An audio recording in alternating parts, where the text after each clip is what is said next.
So what does everyday life with a young dog look like? Hi, my name's Charlie Thorburn. Welcome to More Dog Gun Dogs. Many of you know this is Waffle. He's a 1-year-old Cocker Spaniel. Waffle's back in his own environment. Any of you watched Waffle's video last week? He was a little bit out of his comfort zone.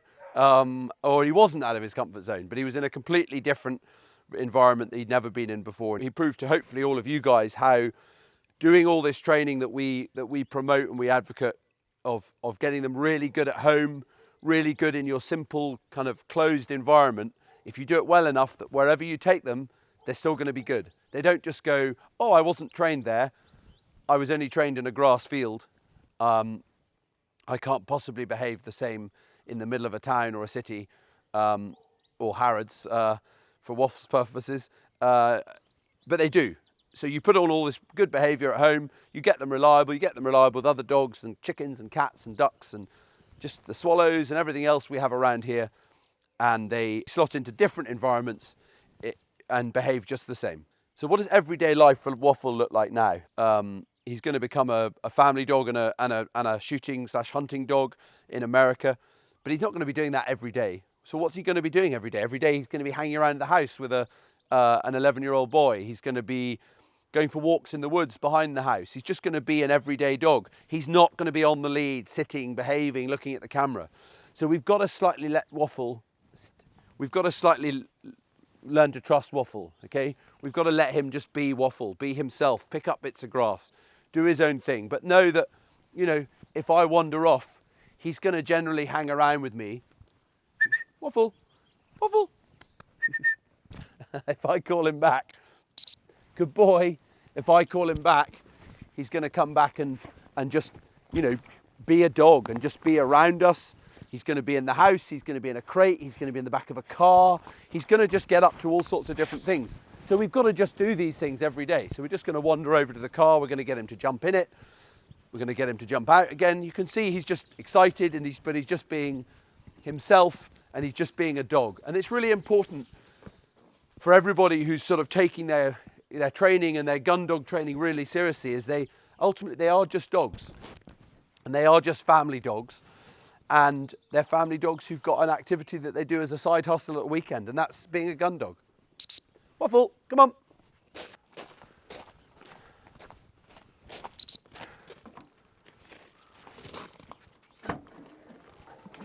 No. So manners, okay? He's quite keen on the car these days because he gets in and out of it quite a lot. But I want manners. I don't want him just jumping in before he's asked.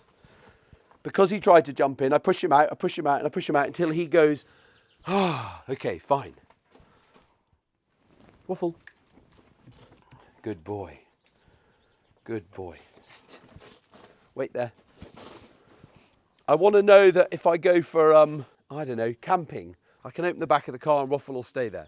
I want to know that if I break down on the motorway and I need to get a spare tyre out and I open the back of the car, Waffle will stay there. How am I going to know he's going to do that? By practicing, okay? Now, I've got these fancy little cages and things to keep our dogs safe, but not everyone does. So we also have to practice just getting the dog just to wait there and just be a nice little dog who sits in the back of a regular car. We go over, we praise him, we talk to him, we encourage him, wait, and we repeat, wait. We then start thinking, well, how can we make this more interesting for him? So just by moving quickly and just doing funny things. Wait.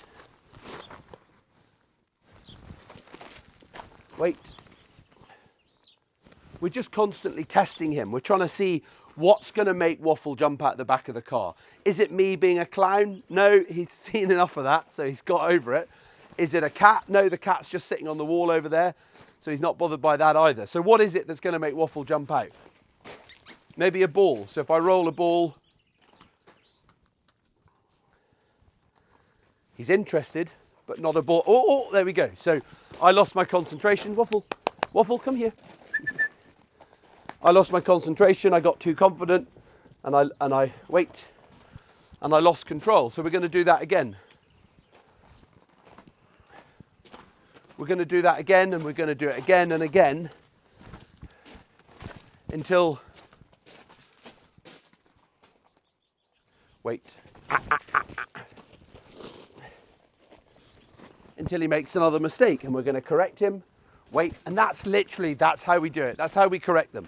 Okay, we don't need to give him a whack. We don't need to give him a biscuit. We don't need to do much more. We just need to, he jumped out, I pop him back in, and then he learns every time I jump out without being asked, I just get put back in. I'll not bother jumping out. So it's just constantly trying to think, what is my dog good at? What's he not good at? What tempts him and what doesn't tempt him? Don't practice the things that he's good at all the time. Practice the things that he's going to get wrong. Good boy, Waffle. Good boy. Come on then, Waffle. Waffle, come on, Waffle. Waffle, come on. Waffle, come on. Good little man.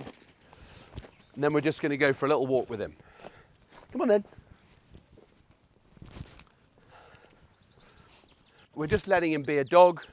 He's in the undergrowth, but I can see him. He's not getting up to anything too naughty. He's just being a spaniel. Good boy.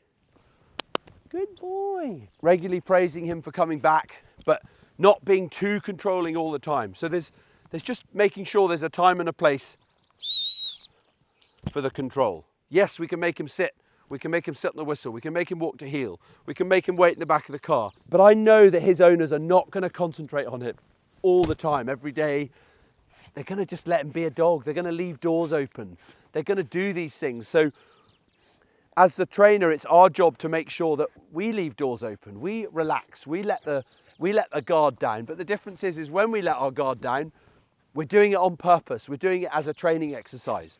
We're letting our guard down knowing that he might jump out the car. We're letting our guard down knowing that he might walk out the door.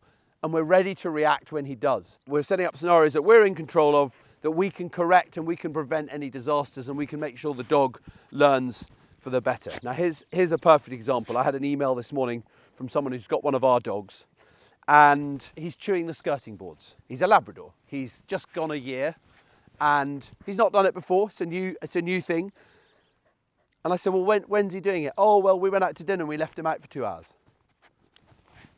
Why did you leave him out? If he's chewed the skirting boards, and that's something that he started to do, the more you leave him out, the more he's going to do that. And then he's going to make a habit of doing it. And then you've got a real problem, because then he just thinks, every time they're not here, I get bored, I chew the skirting boards. That's quite fun, that entertains me. And then you've got a problem. Good dog training is creating good habits and preventing bad habits. Bad dog training is creating and allowing bad habits and almost preventing the good habits.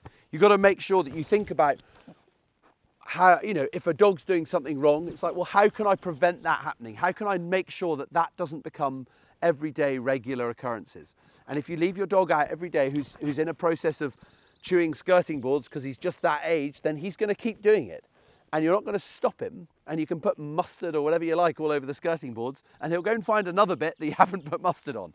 So what do we do in that situation? We put him on a lead, we put him in a crate when we're not there, and then when we are there, we allow him out, we allow him to be a dog, okay? We allow him to wander around the house, but we're watching him. We're like, this dog chews skirting boards.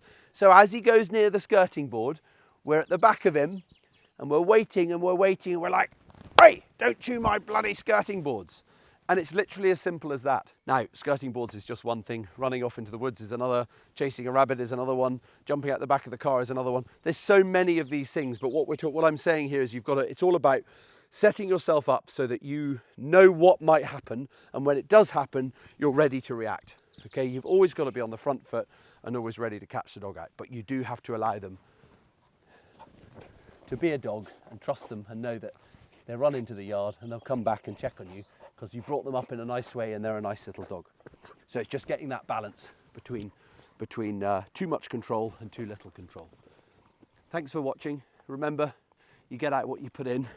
Waffle certainly puts in a lot of effort, so he gets out a lot of fun. And we'll see you all next time.